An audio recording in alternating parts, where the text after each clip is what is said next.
La Renaissance italienne, il y en a deux. Il y en a une en 1450 et une, elle est en 1515, pour faire simple. Et Michel-Ange, Léonard, Raphaël vont faire partie de la seconde. Sont censés être la renaissance de la sculpture grecque. Et il y a quelque chose à vous expliquer de très simple, c'est que faire renaître la sculpture grecque, c'est très gentil, mais la sculpture grecque, c'est à la fois ceci, ceci, et un peu plus tard, ceci. Il y a au moins 3 périodes dans la sculpture grecque, et donc quand on dit qu'on fait renaître cette sculpture grecque, il faut qu'on s'entende sur ce que ça signifie. On ne va pas rentrer trop dans le détail, mais pour vous donner un petit résumé, voilà, on les découpe souvent en archaïque, classique et hellénistique. Astérix est en moins 50, et en gros, les très très connus, c'est Platon, Aristote, 350. Pourquoi je vous raconte ça? Parce qu'en fait, la façon de représenter le corps humain est la façon qui va intéresser Michel-Ange, puisque la redécouverte de la sculpture grecque va nourrir énormément. C'est aussi par des copies qui se trouvent à Rome. Si vous avez l'occasion d'aller à Rome, ça vaut vraiment la peine.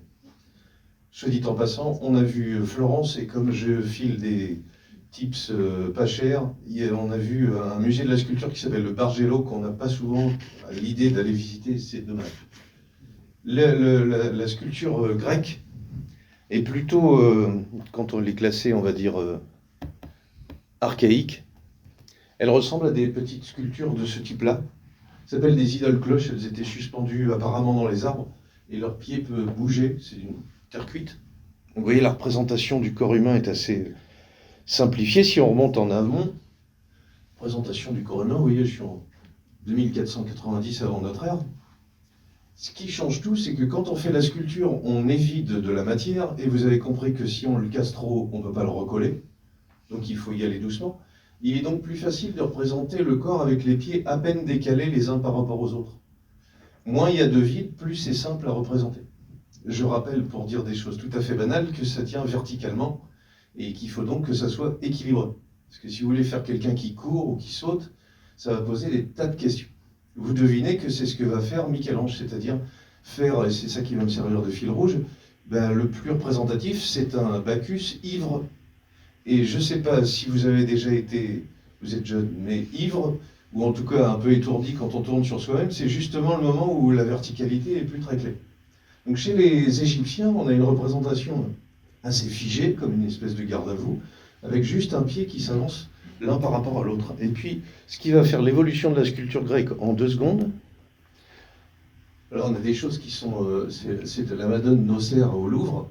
Vous voyez, les pieds sont représentés de façon très simple, comme une espèce de cloche qui ferait une robe sur ses jambes. Et puis, petit à petit, les pieds vont s'avancer et commencer à créer un petit mouvement, et ça va nous donner la période qu'on appelle classique. Alors, c'est la sculpture la plus représentative, vous avez dû entendre parler de lui. Polyclète ici, et Praxitèle. Vous voyez, on a une représentation qui est déjà, attention, je vais faire du mime, je suis sur mes 2 pieds, je ne fais pas du mime tous les jours. Et d'habitude, il y a un supplément. Et hop, je bascule sur cette jambe d'appui. Jambe d'appui tendue, je ne peux pas monter sur la scène non plus, il y a des limites. Jambe d'appui tendue, je suis sur la hanche, les mannequins de mode font ça, vous savez, ils se tiennent comme ça, et hop, ils remarchent. Et hop, on relâche une jambe tendue, une jambe relâchée. Le torse n'est jamais dans le même axe que le bassin, c'est-à-dire mon torse, mon bassin il est vers vous, hop, je me tourne un tout petit peu. C'est une espèce de légère torsion qui fait mieux comprendre une jambe par rapport à l'autre ou un bras par rapport à l'autre, tension et relâchement. Et on est habitué, avec l'évolution de cette sculpture, et avec le succès qu'elle va avoir, à représenter de cette façon-là. La jambe est tendue, l'autre est légèrement relâchée, avec une petite canne en dessous. On est encore habitué à voir le corps représenté de cette façon-là. Ce n'est pas que les Égyptiens étaient plus maladroits, c'est que la représentation du corps, le muscle ou le mouvement que ça sous-entend, la vie qui est dedans, n'était pas leur sujet. Ils voulaient quelque chose qui était un peu plus sacré. Alors ce magnifique athlète est censé, s'il avait des mains, il est en train de nouer un bandeau autour de sa tête. Et celui-ci, comme c'est un Doryphore, c'est un soldat qui avait un bouclier et une lance. Vous voyez, la jambe se replie, elle est plus avancée pour l'autre. On a une grande verticale ici, et puis l'ensemble est relâché. L'axe du bassin, des épaules et de la tête n'est jamais dans le même sens. Ça y est, vous connaissez la différence entre les deux premières périodes, un peu figé, archaïque, un peu égyptien, c'est pas un bon terme, puis une tension qui a l'air plus réaliste, c'est la période classique, et Praxitèle, Polyclète, vous en avez plein au musée du Louvre, il faut aller voir ça. Et la troisième période, vous allez comprendre, c'est une période qu'on va appeler hellénistique, donc Hélène, ça veut dire que ça se répand un peu partout, et c'est surtout super réaliste.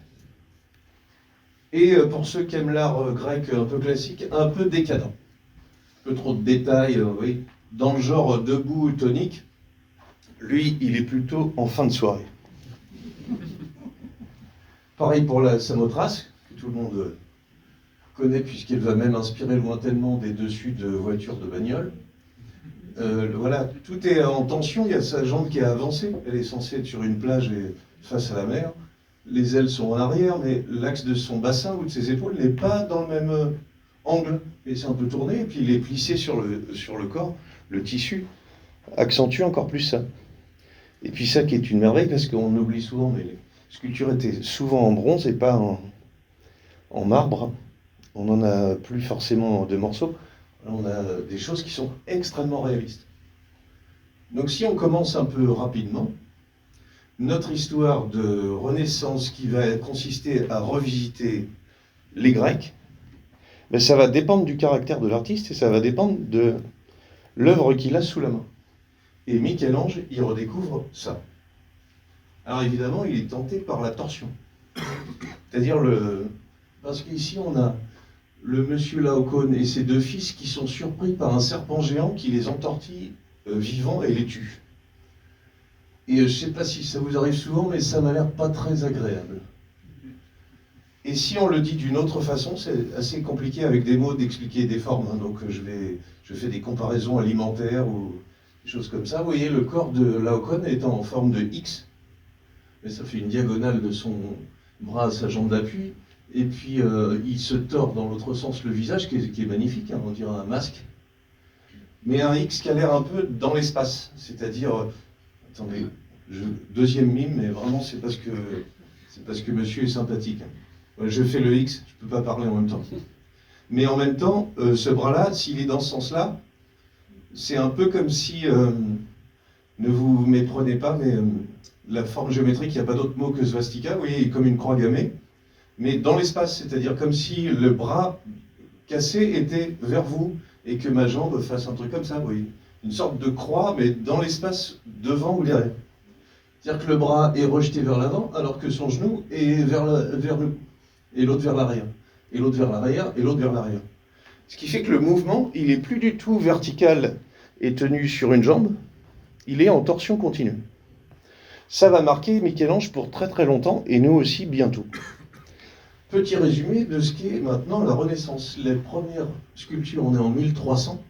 J'étais en moins 300. Donc toute la période du Moyen-Âge. Le Moyen-Âge, contrairement à ce qu'on dit, n'est pas du tout minable ni intéressant. C'est juste que les gens de la Renaissance avaient des super attachés de presse et donc ils ont voulu faire comprendre que puisqu'ils faisaient renaître quelque chose de nouveau, tous ceux d'avant étaient des minables. Donc Moyen-Âge. Ça a mis du temps à arriver. La façon de nommer, elle compte aussi. Hein. S'appeler soi-même Renaissance, c'est déjà pareil. Première Renaissance, il s'appelle Pisano, on est en 1300, Michel-Ange c'est 1515. Enfin 1500 ça va suffire. Vous voyez, on a le retour des nus, l'idée de pudeur, c'est-à-dire elle se masque, et puis c'est à plomb sur une jambe. 1411, vous voyez, on a une représentation, et j'ai triché un peu en disant que les 4 tortues ninja étaient de la même période, Donatello est un peu avant. C'est cette sculpture-là qui va faire l'admiration et le vrai début de la Renaissance en sculpture en Italie, bien avant Michel-Ange. Piero della Francesca, vous voyez, les personnages sont représentés dans des espaces de plus en plus compliqués, puisqu'on a le Christ qui aurait dû être devant dans une scène, c'est quand même lui le héros de la scène, il est un peu en arrière, alors que les personnages secondaires viennent sur le devant dans une architecture qui est extrêmement compliquée, puisqu'on va essayer de reconstituer, par amour de des mathématiques, mais aussi, vous voyez, petite sculpture antique. Pour rappel, quand le Christ, il lui arrive ça, normalement, il n'y a pas beaucoup d'antiquité autour de lui.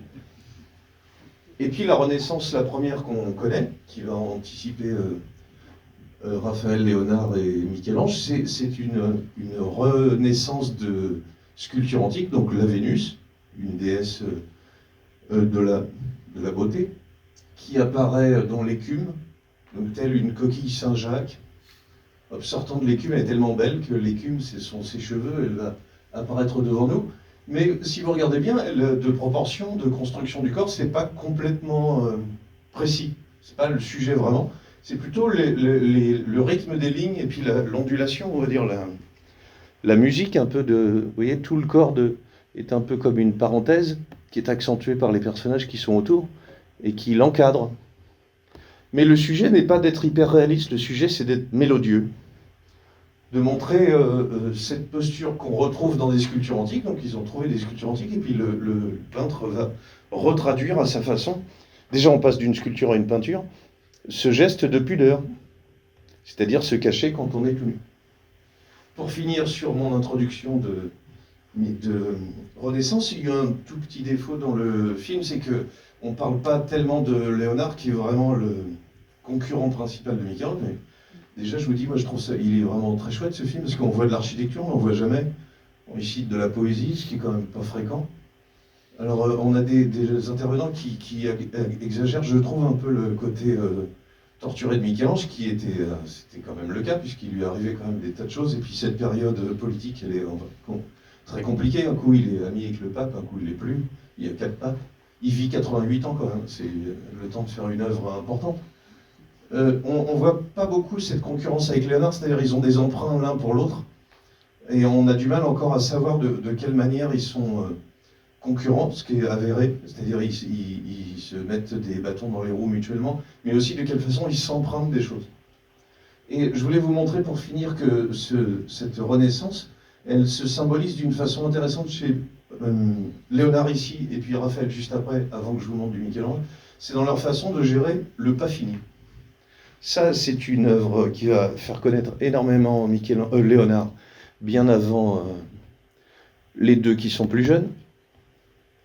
La Vierge au Rocher, on en a une version au Louvre que voilà, et puis il y en a une à Londres si vous allez vous promener. Vous voyez la composition en triangle, un peu avec les personnages qui se regardent ou qui pointent du doigt l'un vers l'autre, ou qui échangent des regards avec le spectateur ou les uns avec les autres. Et ce qu'on a de Léonard, qui est une merveille, qui est à Londres, ce sont les cartons de dessin. Donc on voit qu'il regarde aussi et qu'il a, comme Michel-Ange en effet, disséqué des personnages pour voir comment était faite leur anatomie, parce qu'il y avait des petits manuels sur le type de proportion, mais en travaillant sur le réel, c'est encore plus efficace. Et ce que vous connaissez sans doute de Léonard, c'est qu'il cherche tellement de choses, il est tellement autant scientifique que poète que philosophe.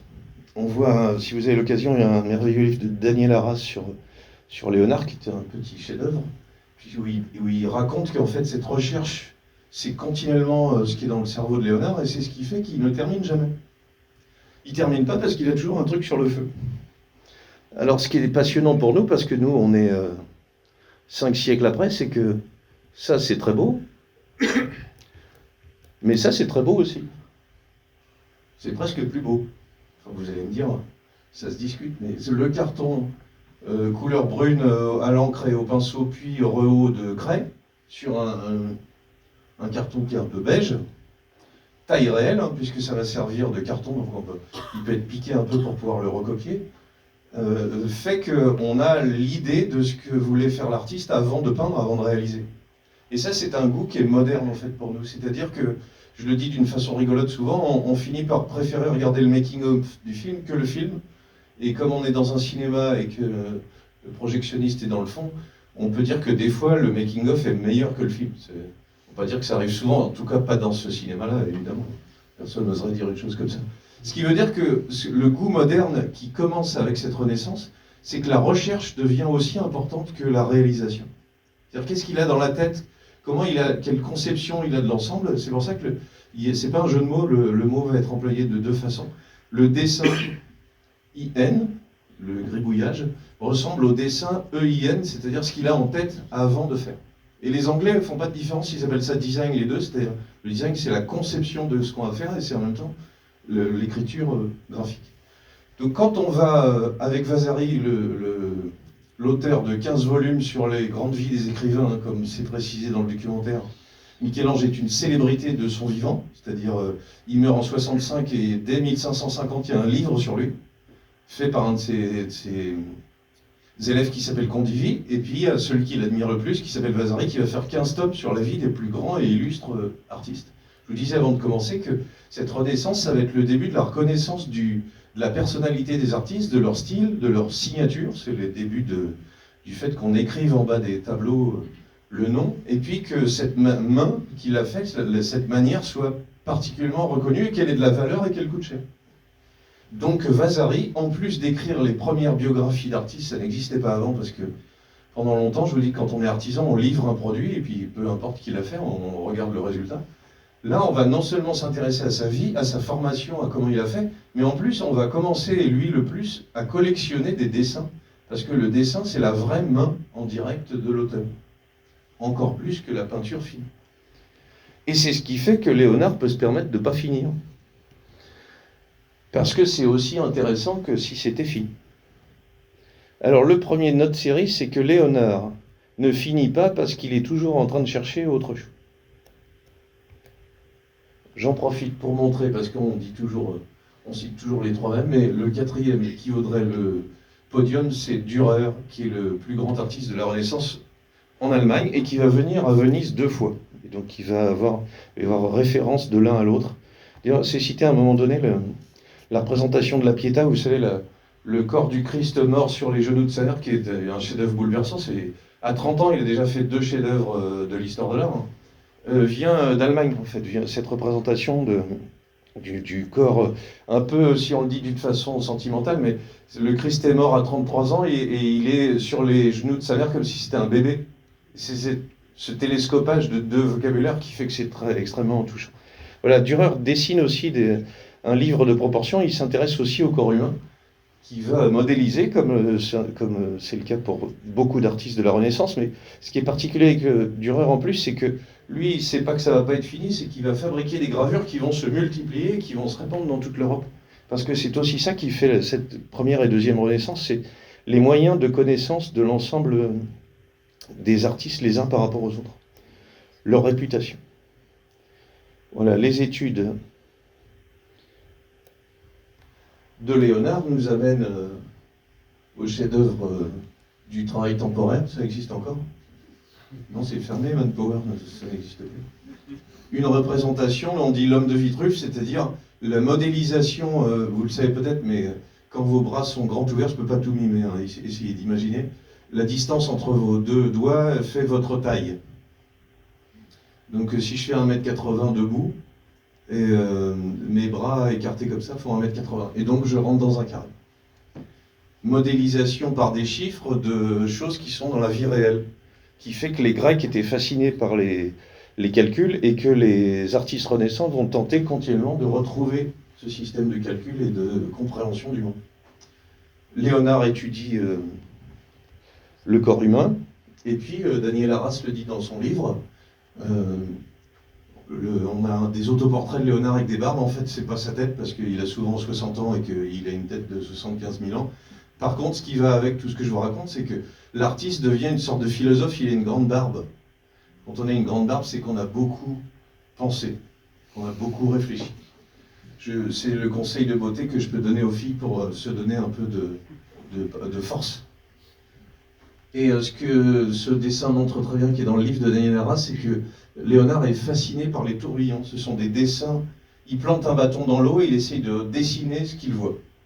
Ça, c'est un truc invraisemblable. Déjà, c'est invraisemblable de dessiner, plus de dessiner de l'eau qui bouge, c'est même pas la peine, avec un bâton qui fabrique des sortes de tresses. Et l'hypothèse de Daniel Arras, c'est que les tresses, c'est la façon de penser de Léonard, c'est-à-dire des choses qui se mélangent les unes avec les autres.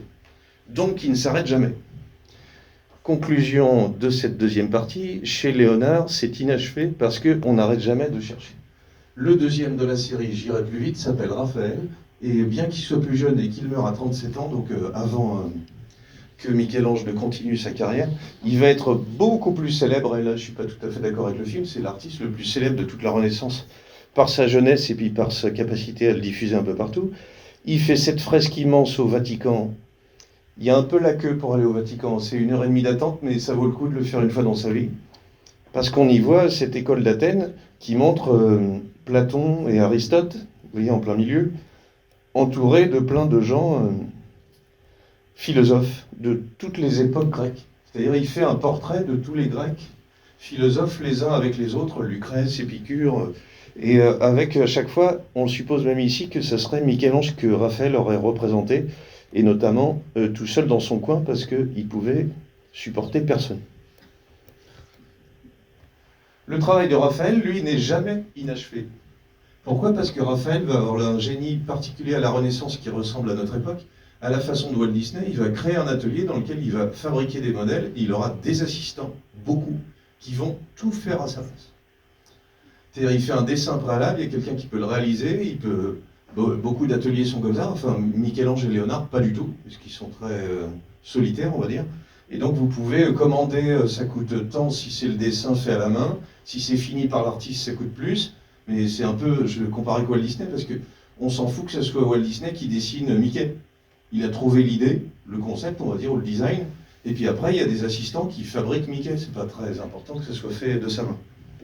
Ce qui fait que quand Raphaël meurt à 37 ans, d'une façon assez foudroyante et inattendue, tout est achevé, puisque tous les assistants ont fini tout le boulot. Il n'y a rien de pas terminé. Deuxième rapport à l'inachevé.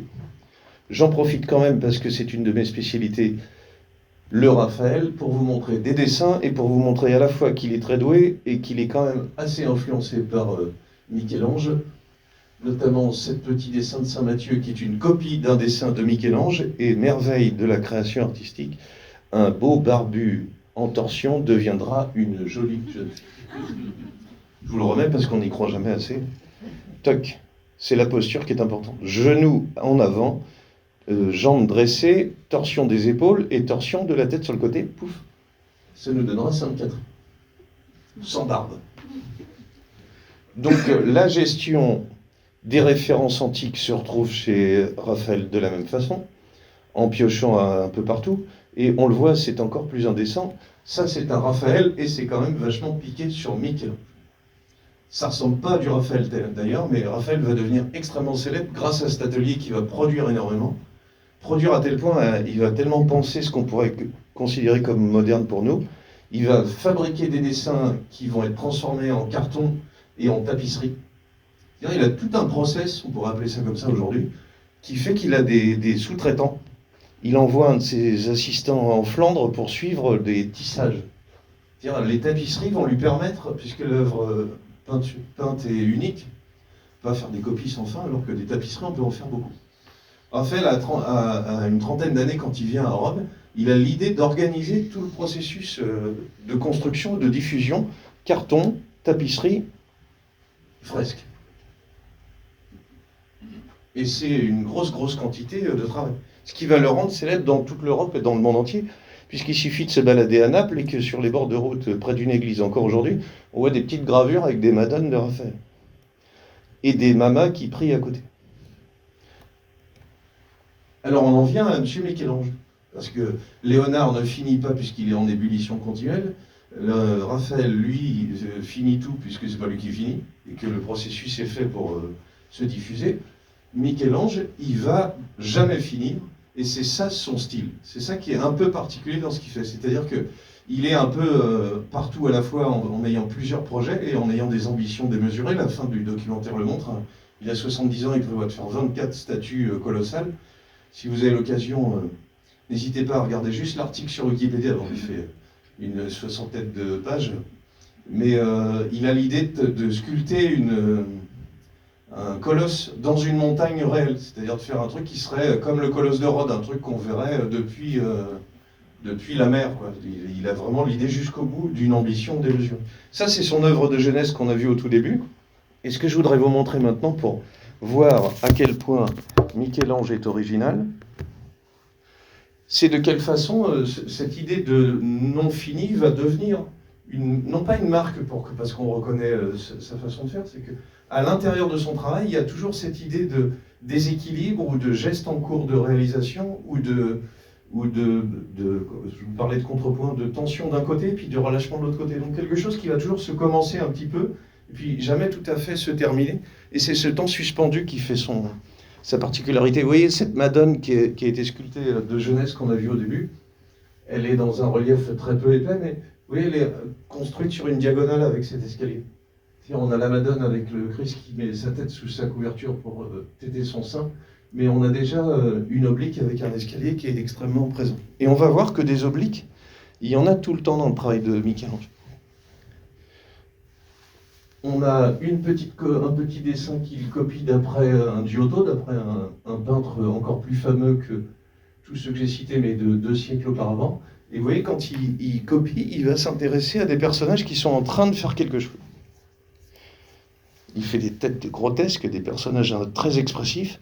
On a tendance à mettre Michel-Ange seulement dans cette espèce d'exagération, mais même quand il fait des études de pieds ou de bras, c'est toujours en train de bouger. C'est toujours en train de remuer, c'est jamais statique du tout. Et sur cette Madone, qu'on appelle un tondo, parce que c'est vraiment, vous voyez, ce qui est invraisemblable, j'ai parlé de croix dans l'espace, les genoux de la Vierge viennent vers nous, se plient sur le côté, ses bras se replient vers l'arrière une première fois, et encore plus sur l'arrière. La construction physique dans l'espace du personnage, c'est hyper compliqué, ça permet qu'elle ressorte très fort vers nous. C'est pas ce qui est le plus pratique pour recevoir un bébé dans ses bras. C'est pas la question d'être réaliste, c'est la question de faire quelque chose qui soit le plus saillant, en fait, le plus percutant visuellement. Parce que vous voyez, le système de couleurs est quand même assez simplifié, entre guillemets. C'est surtout un dessinateur et un sculpteur. La couleur n'est pas ce qui est le plus fort chez Michel-Ange. Chez Raphaël, c'est bien plus impressionnant, dans un sens, la gestion de la couleur et de la lumière. Lui, c'est un extraordinaire dessinateur, c'est-à-dire chaque personnage a l'air enchevêtré avec l'autre, il a l'air toujours d'être en train... Le bébé a l'air de passer par-dessus l'épaule, la mère est en train de l'attraper, mais elle ne l'a pas vraiment dans les bras.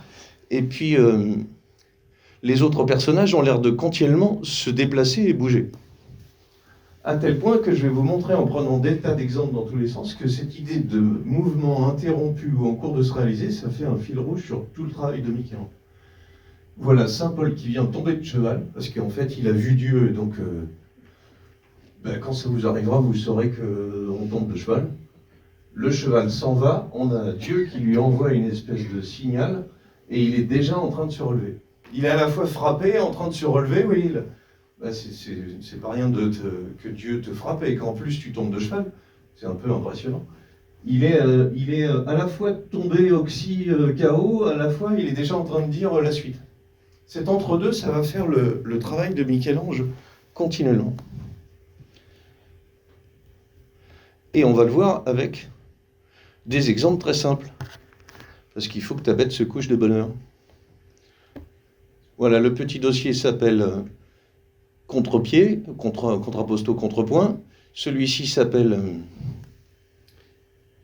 interruption et déséquilibre. Et celui-là s'appelle mouvement entravé. Et celui-là s'appelle chute. Et à la chute, on s'arrête. J'ai pris des exemples assez simples, rassurez-vous, ce sera pas très long.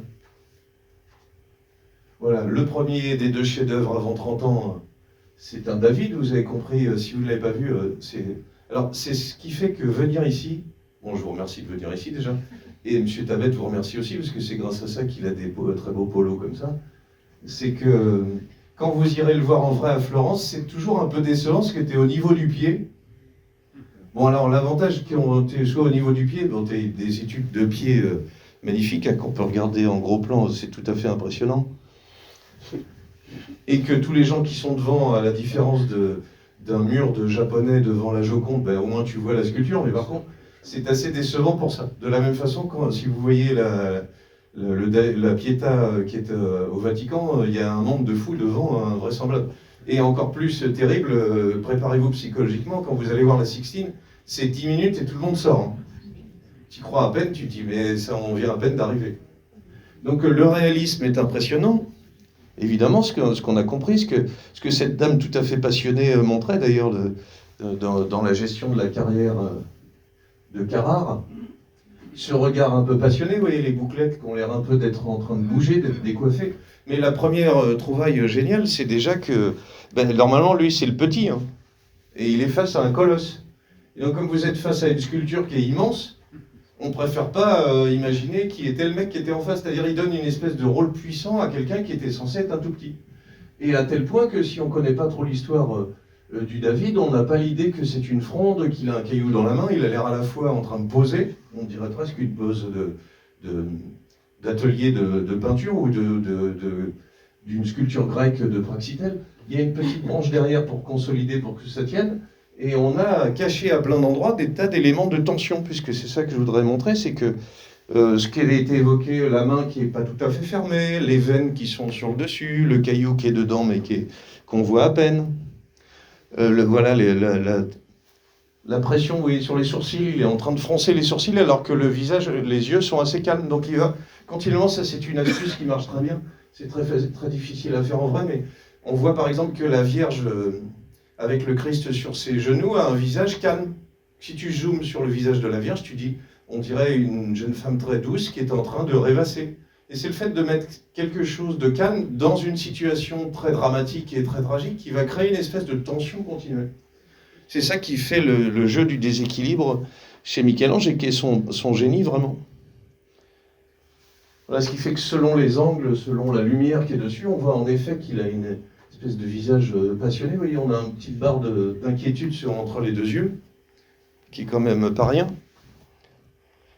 qui fait que quand c'est éclairé et qu'on évite la photo, on voit quelque chose de beaucoup plus menaçant en un sens. Alors que de ce côté-là, ça a l'air presque un peu calme, le profil du visage, mais les veines dans le cou, la tension sur les zones du cou qui s'accrochent sur les clavicules, vous voyez, des tas d'éléments qui fait que c'est un peu pointu, un peu plus précis, un peu moins poli, et qui fait qu'il y a des tensions à l'intérieur.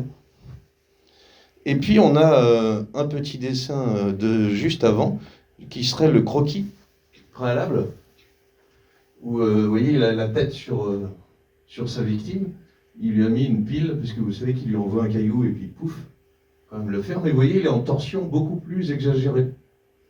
On dirait presque qu'il a fini, il sort du bar et puis vous voyez, il pose un peu pour la photo. Il est revenu à quelque chose de beaucoup plus sage, beaucoup plus calme, qui fait que cette espèce de victoire, elle est plus spectaculaire. Et c'est pour ça que ce contrepoint dont je vous parlais, chez les Grecs, il est présent, comme on l'a vu tout à l'heure chez Praxitèle, tension verticale de la jambe porteuse et puis relâchement de l'autre. Les épaules ne sont pas dans le même axe que le bassin, et puis la tête n'est pas tout à fait dans le même axe que les épaules. Mais là où Michel-Ange le pousse, alors ça ne se voit pas trop sur celui-ci, c'est pour ça que j'ai commencé par ça, c'est à peine un déséquilibre.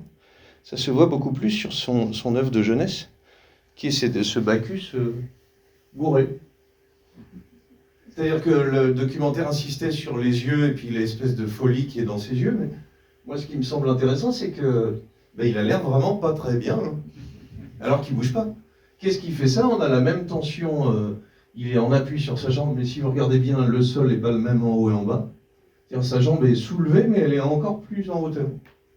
Ou alors c'est un Dahu et il a une jambe un peu plus courte. Mais je ne voudrais pas m'en lancer dans des analyses comme celle-là, il y a peut-être des gens qui en ont déjà vu en vrai. Le torse est basculé en arrière, il est beaucoup moins serein que vertical, et on le voit quand c'est encore plus simplifié. Son torse est en arrière, en fait, il n'est pas du tout en train de tenir droit. Si vous n'avez jamais été ivre, c'est à peu près l'effet que ça donne. Hein. C'est-à-dire que tu sens que tu vas y arriver, Robert, tu n'as pas besoin de m'aider, mais en fait, bon, reste à côté quand même, parce que je suis pas sûr qu'il n'y ait pas deux portes au lieu d'une porte. Voilà. Les pieds, le bras d'appui s'appuie sur le petit faune qui est derrière en train de manger comme un gourmand des raisins, mais il s'appuie, vous voyez, la main, elle s'enfonce dans un tissu, c'est mou. Il n'y a rien qui est en tension verticale qui pourrait rassurer l'ensemble. Ce qui fait que ce n'est pas seulement le sujet qui intéresse Michel-Ange parce qu'il aimerait l'ivresse ou parce qu'il voudrait montrer des dieux. Alors ça, c'est pas du tout évoqué, mais vous avez remarqué dans les sujets que quelquefois c'est chrétien et quelquefois c'est vraiment antique. C'est-à-dire c'est pas du tout religieux, au sens de commande pour le pape. dans les deux sujets qui sont là d'ailleurs. C'est pas du tout une commande directement religieuse. Même si dans celui-ci, on suppose que le développement de la République italienne, puisque les États commencent à subir ils commencent à se constituer, on va dire, dirait Machiavel, c'est que c'est le citoyen qui se défend en fait, qui commence à prendre en main son destin. Donc dans tous les cas, quand Michel-Ange montre des personnages comme ça, il va s'intéresser à cet aplomb vertical et à ce début de déséquilibre. Ce qui est beaucoup plus fréquent dans ce petit morceau, dans lequel il y a beaucoup plus de dessins, où on a un Moïse incroyable, parce que l'ensemble est dans une sorte d'architecture verticale forte. Alors, il y a aussi un texte de Daniel Arras sur Moïse, qui est un article, c'est plus court. Parce qu'il y a des tas de trucs, parce que Freud a adoré ça, et puis donc il y a vu un signe, c'est quand même, là aussi c'est pas banal comme dessin, il est en train de descendre avec l'étape de la loi que Dieu lui a dictée. Quand même une responsabilité. Hein. Donc il est à la fois extrêmement puissant, alors qu'il a l'air d'un vieillard avec une barbe, il est hyper carré, le genou vertical posé assez déterminé, et à l'intérieur de cette force, vous voyez, on a l'impression, je vais exagérer un peu, on dirait presque qu'il est debout et qu'il est tout petit, on dirait pas que ses jambes sont pliées, on dirait qu'il est dressé en train de venir vers nous. À l'intérieur de cette sculpture, on a des tas, et puis les zones verticales qui sont tout autour, puisqu'il conçoit en même temps l'espèce de structure architecturale qui est autour. Normalement, quand on représentait un Moïse, on était plutôt au Moyen-Âge en train de représenter de cette façon-là. Ou de cette façon-là. C'est-à-dire, là c'est c'était un roi, mais qui sert de repère sur le fait qu'il ait une sorte de couronne. À l'intérieur de ce personnage qui a le visage serein, les mains tiennent l'étape de la loi mais sont prises dans sa barbe, l'autre main est sur lui. Et ce qui est passionnant, c'est la façon dont la main s'enfouit dans sa barbe. C'est-à-dire qu'on a quelque chose qui est à la fois très doux, alors qu'on a un personnage qui est très baraqué et très construit, très déterminé, vous voyez, les yeux froncés, il est en train de regarder vers l'extérieur, et à l'intérieur, c'est pas qu'il fait des petits jeux avec ses cheveux comme font les enfants, quand tu t'embêtes. C'est qu'à l'intérieur de cette tension, Michel-Ange va continuellement mettre des choses assez douces, assez ondulées, vous voyez, les doigts ils sont sur le côté, ou en torsade, qui fait que c'est collé à l'intérieur, ou quelquefois que c'est complètement ajouré. Il va jouer avec des choses de douceur, à l'intérieur de quelque chose qui est extrêmement tendu. Les bras, l'attitude, il a l'air d'être en train de soulever ses bras, il a l'air d'être assis mais en train de se relever. Ce qu'on va retrouver dans la suite des tombeaux des Médicis. Et dans beaucoup de personnages que je vais vous montrer maintenant que vous avez compris le principe. On est dans une sorte de mouvement qui soit va commencer, soit est interrompu, et pop, ça va arriver, mais pas tout à fait. C'est-à-dire, si on va un peu vite, il est assis, mais il est déjà debout. Il est calme, mais il est déjà prêt à cogner. Et tous les personnages que je vais vous montrer maintenant sont continuellement dans un déséquilibre comme ça. C'est-à-dire, si on regarde de près la pose que doit prendre le modèle, rien n'est stable. Et pourtant, globalement, on a l'impression de quelque chose d'assez serein. Vous voyez, il a l'air d'être assis sur un trône avec le bras replié sur un accoudoir et puis la main en train de réfléchir en fait. Mais rien n'est stable, ni son autre main, ni son autre jambe, ni ce qu'il a sur la tête. Tout ça dans une structure assez élaborée. Deuxième partie de tombeau, pareil. Les corps sont en torsion, à tel point que le corps est tellement sculpté et fort qu'il n'est pas si féminin que ça. Vous voyez le bras qui soutient, la jambe qui revient vers nous, l'ensemble qui déborde, et vous voyez, on dirait que comme une glace qui est en train de couler, ça déborde du socle. C'est le jour, et ça c'est l'aurore. Les personnages ont l'air de déborder du tombeau sur le côté, mais ils ne font pas semblant de déborder. La posture est continuellement courbée, mélangée, repliée, comme des espèces d'effets de pliage-repliage, comme une sorte d'origami de corps. À l'intérieur de quelque chose qui devrait être serein et calme. Alors le sommet, c'est évidemment ce plafond de la Sixtine, puisque vous avez compris qu'il fait le plafond à une période, et puis on l'embauche des années plus tard pour faire le mur. et on y voit l'évolution de son travail, c'est que avant de devenir un repère pour le café, ce qui est fascinant dans cette idée de Dieu créant l'homme, c'est que justement, il est à deux doigts, enfin non, pas deux doigts d'ailleurs, il est à un demi-doigt de le toucher pour commencer. Ce qui représente exactement ce que je vais vous montrer, c'est-à-dire, s'ils se touchaient, c'est pas marrant, s'ils sont plus loin, c'est pas efficace. Et ce qui est assez étonnant, c'est que celui de gauche n'est pas censé être en vie, puisqu'il n'a pas touché. Mais il a l'air bien. Hein. Vous avez compris que la fascination pour l'anatomie chez Michel-Ange fait qu'il va surreprésenter chaque muscle et que la tête d'Adam est trop petite par rapport à son corps, en fait. C'est peu importe que ça soit juste, il veut exagérer l'ensemble pour que, pas seulement pour montrer qu'il connaît l'anatomie, mais aussi parce que ça va donner plus de présence au personnage, qui ressort sur un fond assez froid, alors que lui est chaud. Mais c'est le geste, en fait, qui est étonnant. Il est replié sur lui-même, la torsion des épaules est dans l'autre sens, le bassin n'est pas du tout dans le même sens. Essayez de vous tenir comme ça, il n'est même pas sur un sol droit. Et à l'intérieur de cette tension, normalement, il devrait appuyer très fort sur son bras et puis très fort sur sa jambe. Son bras tendu, lui, est presque indolent, presque léger. Parce que l'électricité va arriver. C'est juste le début avant que ça commence. C'est pour ça que ce petit dossier s'appelle mouvement interrompu. C'est-à-dire que tous les prophètes ou toutes les sibylles que Michel-Ange a décidé de mettre sur cette grand mur de Sixtine sont des personnages qui continuellement sont en train de se lever ou de mal s'asseoir. N'imaginons pas qui a posé un C invraisemblable. Parce que cette espèce de mouvement qui fait qu'il est même décoiffé et qu'il est en train de se tordre vers nous, hein, si vous regardez bien, c'est impossible physiquement qu'on voit son épaule à ce point-là et que son épaule soit de profil. Ce qui est le plus étonnant, c'est pas qu'il se tienne de cette façon-là avec des coussins qui ne peuvent pas lui tourner autour, ou qu'il soit sur une demi-fesse puisqu'il y en a une qui est dans le vide. Ce qui est invraisemblable, c'est qu'il tient sur 2 orteils. Je vous signale que c'est plus sympa de le voir comme ça, parce que quand vous irez en vrai, vous le verrez comme ça. Tiens, on voit ça. C'est assez frustrant. Hein. Faut des jumelles, c'est pas une connerie. Voilà, tous les personnages sont dans une sorte de contrepoint, et vous voyez à quel point, je vous ai montré au début des sculptures grecques. La dernière, celui qui était affalé façon fin de week-end, il s'appelait le fauve Barberini.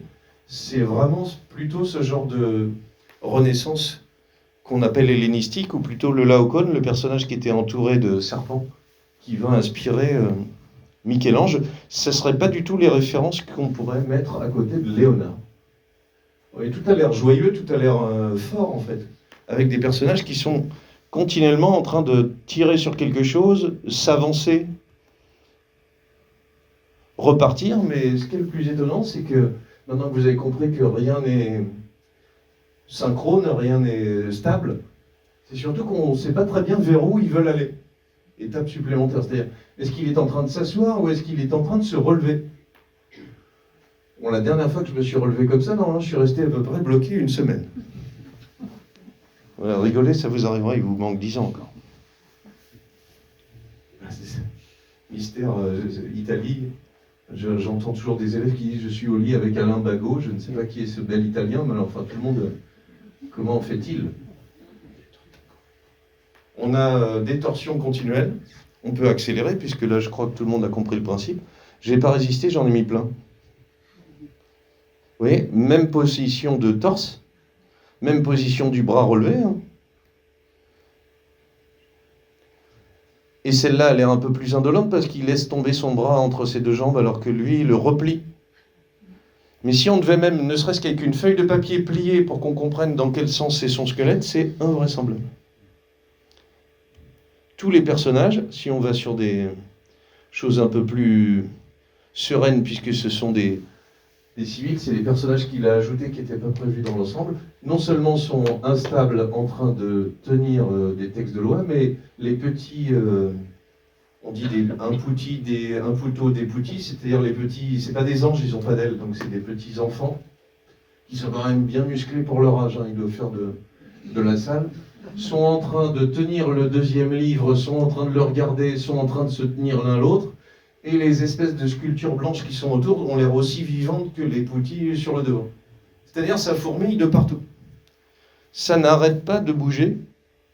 Le seul trouvaille de génie, c'est de changer un peu la couleur. C'est-à-dire, le personnage principal est très très coloré, ceux qui sont derrière ont une carnation normale, mais un peu plus en retrait, et puis les personnages derrière sont encore plus blancs. Donc ça permet d'avoir une sorte de hiérarchie pour qu'on ne voit pas tout dans tous les sens. Je sais pas vous, mais on pourrait dire que celui-là, c'est un peu le plus extraordinaire de tous, parce que là, non seulement tenir un livre de cette façon-là, c'est invraisemblable, mais en plus, ça reste assez gracieux en étant musclé. Et tenir sur une boîte avec des orteils comme ça, moi je dis bravo. Chez Michel-Ange, on a continuellement cette idée de mouvement interrompu. Je vais montrer juste après le sol. Alors vous voyez, on est sur j'ai laissé tomber le plafond.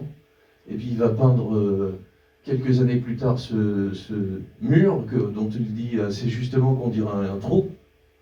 Et le Christ se retrouve en plein milieu où il va séparer ceux qui vont en enfer de ceux qui vont au ciel, ce qui n'est pas rien. Et surtout, il va le séparer avec ce geste. Ce geste du bras qui se soulève, qui à la fois, on ne sait pas si c'est tu vas en prendre une ou s'il soulève quelque chose. Vous voyez ce geste un peu entre deux. Jambes repliées, jambes dressées, bras dans un sens vers nous et bras dans un sens dans l'autre axe. Alors que la Vierge qui est derrière, elle regarde plutôt ceux qui iront au paradis. Il fait un geste vraiment de menace violente, en fait, comme s'il voulait séparer tout ce qui allait se passer. Mais il le fait avec un visage qui est complètement gentil, en fait, calme. Je sais pas la dernière fois que tu t'es énervé, mais normalement, quand ton corps parle comme ça, le reste n'est pas du tout synchrone. Et tous les personnages qui sont autour sont à la fois en train de faire un cadre, mais sont tous sidérés par ce qui est en train d'arriver, moment interrompu, sidération, ou en train de chuter. Et alors là, quand on prend des détails, ça devient une espèce de assiette remplie d'asticots, puisqu'on a toujours des personnages qui sont les uns devant les autres, mais quand même, il faut réussir à coller un visage là-dedans. Hein. On pourrait se demander si c'est vraiment le visage de lui.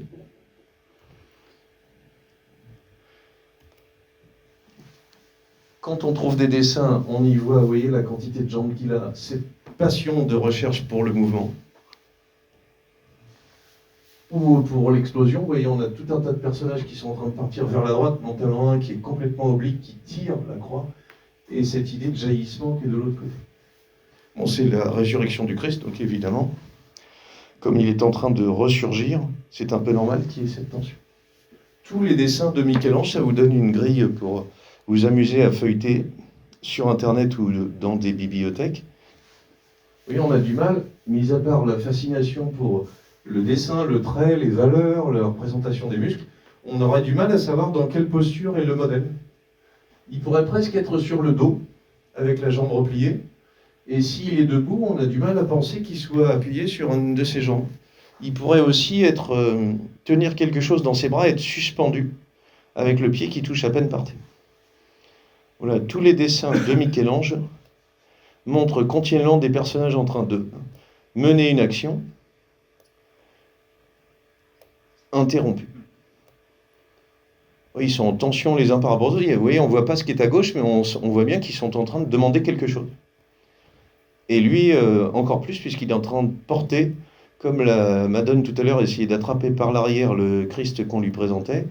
Voilà, tous les personnages ont du mal à être lus tellement ils sont en enchevêtrement et avec des positions qu'on a du mal à comprendre. Et on vient à mon praxipel, c'est-à-dire un aplomb vertical, une jambe repliée, mais vers l'arrière et soulevée. Et le corps est en bascule de l'autre côté.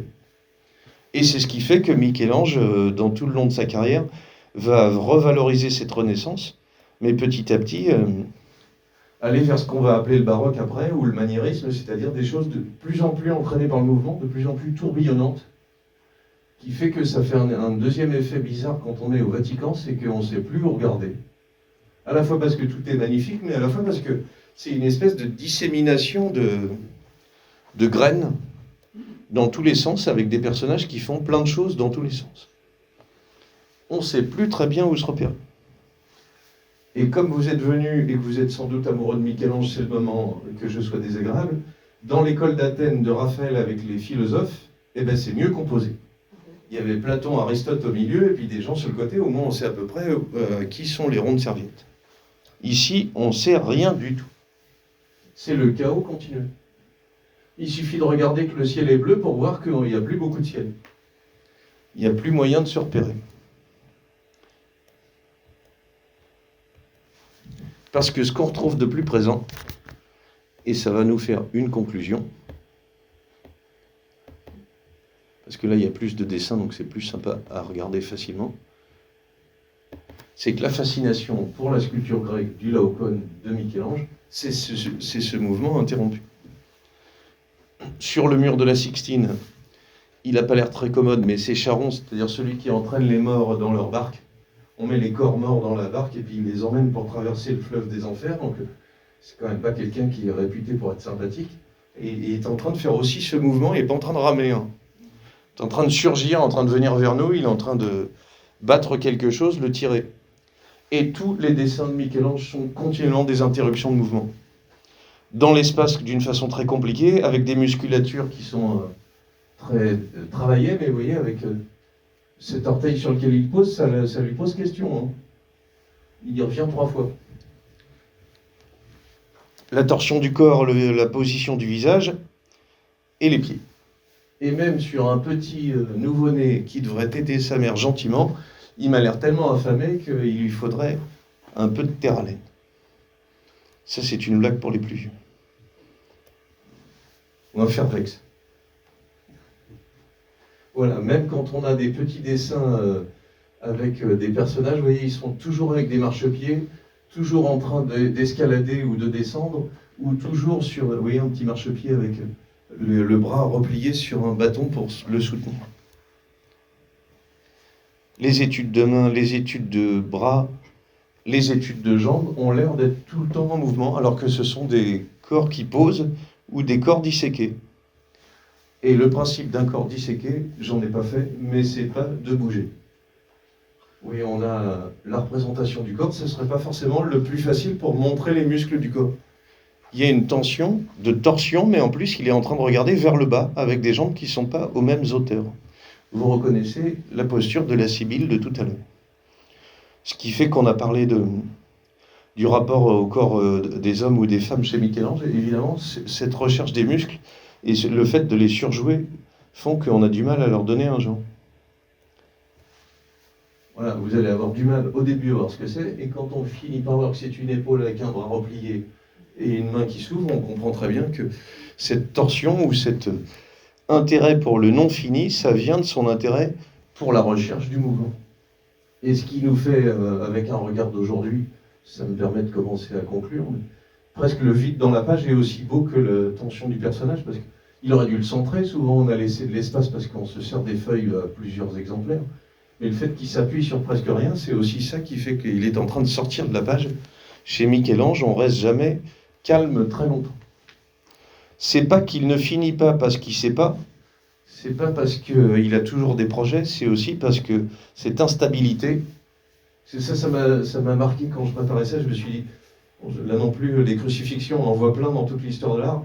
Normalement, le corps est mort ou en train de mourir, vous savez peut-être que la façon de mourir, c'est par asphyxie, donc c'est quand même une mort complètement atroce. Je dirais pas qu'il est en train de se dandiner, mais il a une posture qui est complètement invraisemblable. Il n'est pas du tout l'air d'être en tension déchirante comme on le verrait chez les Allemands ou chez les Flamands. Si vous avez déjà vu le Christ de Grunewald qui est rongé par les vers, là on dirait qu'il est déjà en train de s'évader ou en train de sortir ou de s'élever. C'est très étonnant, donc on pourrait interpréter cette posture de corps du Christ comme quelqu'un qui est indolent ou comme le regard d'un artiste qui aime les corps d'homme, mais c'est pas la question. La question c'est qu'il représente une scène qui est une des plus atroces de l'histoire chrétienne et en même temps il a l'air d'être dans la douceur. Même chose sur ce petit dessin, l'idée de le représenter de profil avec la Vierge Marie effondrée. Voilà, le décalage de l'un par rapport à l'autre est tout à fait étonnante et montre encore une fois que c'est ces mouvements ou cette transformation du mouvement en cours qui passionne Michel-Ange. Et le cadrage accentue encore plus ça. On ne voit même plus trop quel morceau du corps c'est censé représenter. Et c'est ce qui fait que si vous vous baladez, on a du bol, on en a 2 au Louvre, Prenez un petit billet, rentrez par le métro, comme ça il y a moins la queue, n'ayez pas de petit sac à main, comme ça vous ne passerez pas les portiques, et filez directement dans les salles du Louvre, où on voit des esclaves. Bon, c'est de la mauvaise ironie, mais ça a l'air cool d'être esclave, vous voyez, ils ont l'air de se lever, on dirait des chats, c'est qui sont en train de s'onduler comme ça. Mais ce qui est plus spectaculaire, c'est pas ceux du Louvre, c'est ceux qui sont non finis.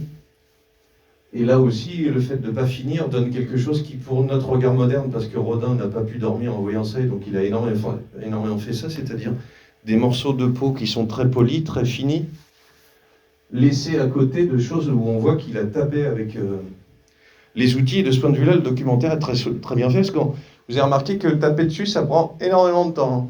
Tiens, il fait cloc, cloc, cloc, cloc, cloc, et ça avance pas du tout. Voilà. Le génie de la victoire étant dans une torsion qui fait que le rapport au grec hellénistique est explosé. C'est Michel-Ange qui a fabriqué ce qu'on appelle un contrapposto, c'est-à-dire un contrepoint, où le corps n'est plus du tout dans le même espace selon les membres, les pieds, les bassins ou les genoux. En cherchant, j'ai vu qu'il y avait beaucoup de chutes chez Michel-Ange. On a vu le petit dessin qui était analysé. Alors, évidemment, Phaéton s'approche trop du soleil et donc les chevaux tombent. Moi, je prends toujours des exemples. Je prends du recul quand je regarde les œuvres parce que c'est comme ça que j'essaye de... Vous avez déjà fait poser des chevaux comme ça, vous voyez le truc, c'est un truc de fou. C'est pas sa capacité de dessiner. Hein. Quand on dessine et qu'on a beaucoup dessiné, on peut tout dessiner sans avoir de modèle, c'est pas la question. C'est juste que ce sont des angles de vue qui sont complètement étonnants. Et ce qui fait qu'il s'intéresse à ça, c'est pour nous impressionner, mais c'est aussi parce qu'il veut montrer d'autres angles sur ces mouvements qui est en train d'être interrompus. Voilà, les dessins préparatoires, les études de figures font que quelquefois on a des angles qui sont complètement inattendus.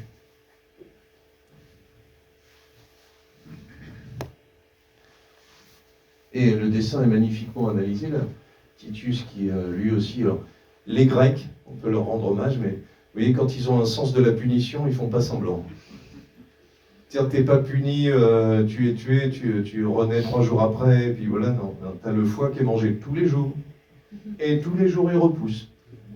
T'avais qu'à pas faire le malin. Voilà, une diagonale pour la composition générale, il fait une petite remarque sur la tête qui a l'air de crier. Les ailes qui font une sorte d'angle concave qui est le parallèle au corps et parallèle au rocher, et tout est sur une oblique. L'ensemble n'est pas parallèle au bord du papier. Tout est oblique parce que tout est en train de tomber tout le temps. Les personnages tombent,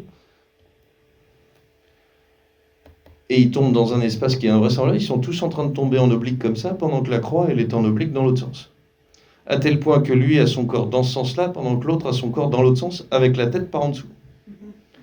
C'est-à-dire, si on devait le reconstituer, c'est impossible à faire dans l'espace. Bon, vous allez me dire, ils sont en train de voler dans le ciel, oui, mais ça fait que la représentation de l'espace lui-même est devenue extrêmement complexe. Et ce qui devient intéressant moralement, pour finir, c'est que tout ce qui est chute, c'est aussi une sorte de remontée vers le ciel. Quand on représente le corps du Christ qui est en train de mourir, qui a la lourdeur de la mort, alors que les autres sont en train de le soutenir, c'est aussi parce qu'il est déjà en train de renaître. Et il suffit de comparer les 3 Pietas pour voir à quel point, vous voyez, il me semble que c'est Sainte-Anne, elle est trop petite en fait par rapport au corps de lui. Mais ça lui donne encore plus de lourdeur. Elle est vraiment trop disproportionnée. Vous voyez la tête de celui du dessus, qui a l'air d'être Nicodème. On pense que c'est Michel-Ange parce que quand Michel-Ange était jeune, il était déjà un peu faraud, beau gosse et talentueux. Et il a défié un de ses copains qui était aussi beau gosse et talentueux, qui lui a collé un pain, ça lui a cassé le nez, et donc pendant toute sa vie, il va un peu souffrir de cette laideur. Et donc dès qu'il y a un personnage avec un nez cassé, on sait que c'est un autoportrait.